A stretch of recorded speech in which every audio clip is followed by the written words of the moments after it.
এবং ওই সময় একটা লম্বা করে একটা ভাই একটা প্লেট খাবার নিয়ে এসে দিয়ে আমাকে বললো, তারিক ভাই আপনি কাছে আসেন। ঠিক আছে, তো কাছে আমি যাওয়ার সঙ্গে সঙ্গে উনি ওই পাশ থেকেই, মানে দরজা লাগানো ছিল, উনি আমার মানে এরকম পা ধরে বসছিল, বুঝছেন? তো বলতেছে, তারেক ভাই আমার আজকে কয়েকটা বছর আগে সাজা শেষ হয়েছে, আমাকে এখনো মুক্তি দিচ্ছে না। এরকম আমার মতো আরো অনেকে আছে, আপনার সঙ্গে দেখা করা নিষেধ, আমি আপনাকে খাবার দেওয়ার অজুহাতে এখানে আসছি। তো আমার খুব খারাপ লেগেছে এবং সেই আমি জেল থেকে বের হয়েই আমি প্রতিশ্রুতি নিয়েছিলাম যে না, এটা নিয়ে কথা বলা দরকার।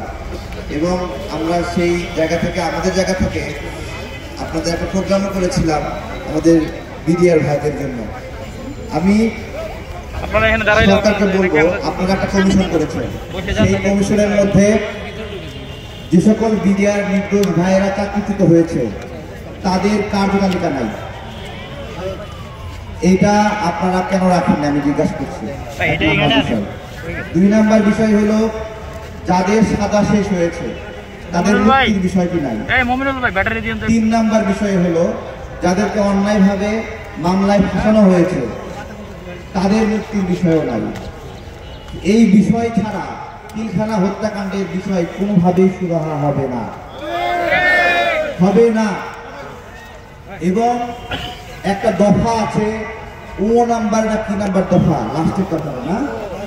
আচ্ছা, এইখানে এই দফাটা এতটুকু সাংঘর্ষিক যে শেখ হাসিনা যা যা করেছে, যা যা পরিকল্পনা করেছে এবং যা যা বাস্তবায়ন করেছে তার বৈধতা দেওয়া হয়েছে এই দফার মধ্য দিয়ে।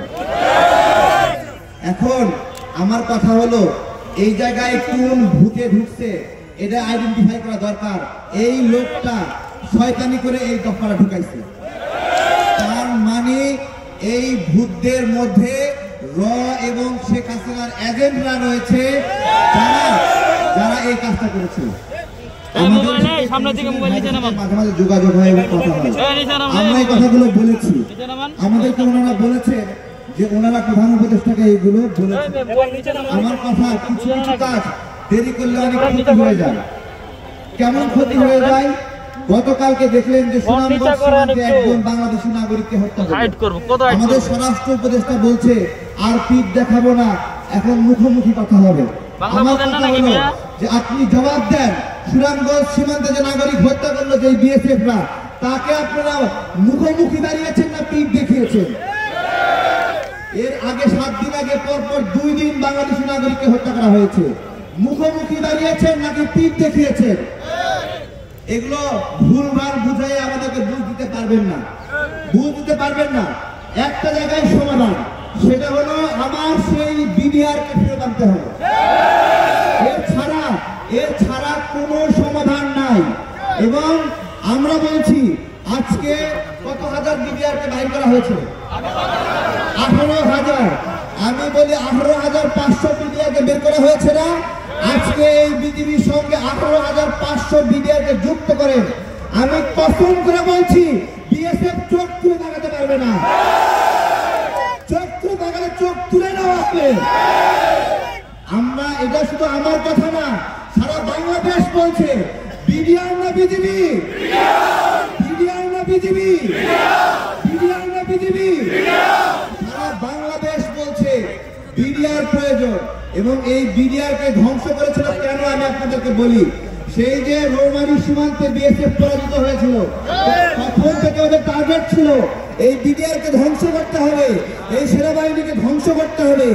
এবং তারা শেখ হাসিনার দীর্ঘদিন ক্ষমতা থাকার জন্য প্রথম যে চ্যালেঞ্জ হতে পারত বিডিআর এবং এই যে সেনাবাহিনী, এই 2 টিমকে ধ্বংস করেছে। কারণ আমাদের সেনাবাহিনী যখনই বাংলাদেশের বিপদ হয়েছে তখনই এই সেনাবাহিনী আমাদেরকে রক্ষা করেছে। এবং কিছু হলেই সেনাবাহিনী, আমরা বলি সেনাবাহিনী কোথায়, সেনাবাহিনী কোথায়, অর্থাৎ সেনাবাহিনী আমাদের আস্থার জায়গা। এবং দেখবেন পিলখানা হত্যাকাণ্ডের ঘটনায় সেনাবাহিনীর পরিবাররা যারা কিনা ক্ষতিগ্রস্ত হয়েছে, তারা বিডিআর ভাইদের পাশে দাঁড়িয়েছে। কেউ দেখাতে পারবে না কোন সেনাবাহিনীর সদস্য নিহত হয়েছে, তারা বিডিআরদের বিরুদ্ধে কথা বলেছে। তারা একটা দিকে ইঙ্গিত করেছে, এইখানে জড়িত জাহাঙ্গীর কবির নানক, এখানে জড়িত তাপস জড়িত, শেখ জড়িত, ওই সময় সাহারা খাতুন জড়িত, সবার এক কথা। আমার কথা হলো এই যে নামগুলো আসছে, এরা যদি জড়িত হয় তাহলে এদেরকে ছেড়ে দিয়ে কেন আমার বিডিআর ভাইদেরকে আটক রাখা হয়েছে? এবং এখনো সেই এজেন্ডা চলমান রয়েছে, সেই প্রক্রিয়া চলমান রয়েছে।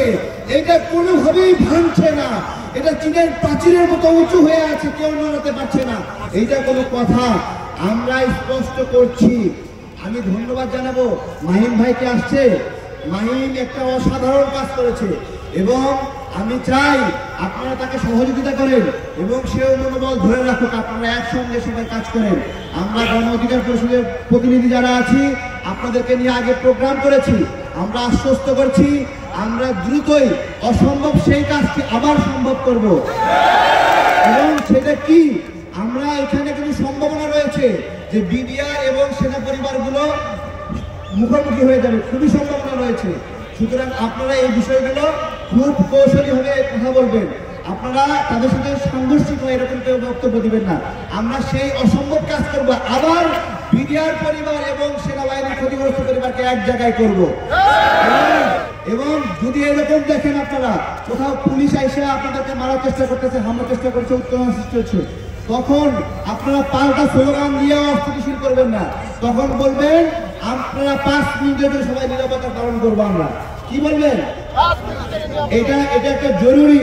কোনোভাবে আপনাদের এই পবিত্র লড়াই যদি সরকারের সাথে সাংঘর্ষিক হয়ে যায় তাহলে কিন্তু দাবি আদায় হবে না ভাই। অনেকগুলো মানুষ অনেকদিন জেল খেটেছে, তারা আর বের হতে পারবে না। আমরা কি সেটা চাই? আমরা সেটা চাই না। সবাইকে অনেক ধন্যবাদ। আপনারা যেই প্রোগ্রাম দেন, যেভাবে দেন, আমরা কোনো পলিসি দিতে চাই না, আমরা কোনো প্ল্যান দিতে চাই না, শুধু চাই আমাদের বিডিআর ভাইরা মুক্ত হোক। আমরা কোনো কৌশল চাই না, আমরা চাই যে নিরীহ মানুষগুলো মুক্ত বাতাসে আসুক। এবং আমরা চাই যে বিডিআর ভাইরা চাকরি ফিরে না, শুধু চাকরি ফিরে না, এই গত কয়েক বছরে তাদের যে বেতন ভাতাদি পাওনা ছিল সেগুলো তাদেরকে ফেরত দিতে হবে।